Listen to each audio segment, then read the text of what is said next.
যে কোনো কাজেই কি বাধা আসছে?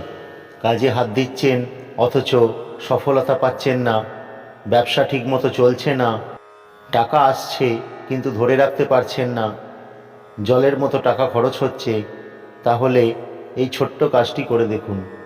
প্রতি বৃহস্পতিবার নারায়ণের পুজো করুন। নারায়ণের কাছে ভক্তি ভরে আপনার কামনা বাসনা প্রার্থনা করুন। নারায়ণের ছবি সংগ্রহ করুন, যে কোনো মন্দিরে গিয়ে ছবিটিকে শুদ্ধ করিয়ে নিন। তারপর ঘরে ঠাকুরের স্থানে নারায়ণকে স্থাপন করুন।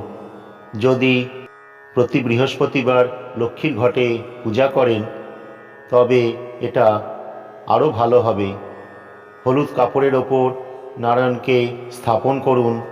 আপনি নিজেও হলুদ বা সাদা বস্ত্র পরিধান করতে পারলে খুব ভালো। স্নান সেরে শুদ্ধ মনে নারায়ণের পূজা করুন। হলুদ ফুল দিয়ে অভিষেক করুন, হলুদ ফল হলুদ মিষ্টি দিয়ে পূজা করুন। সম্ভব হলে কৃষ্ণমন্ত্র জপ করুন। আপনার মনের ইচ্ছা অবশ্যই পূর্ণ হবে। আর সবশেষে বলি, বৃহস্পতিবার নীল রঙের পোশাক ব্যবহার করা ঠিক নয়।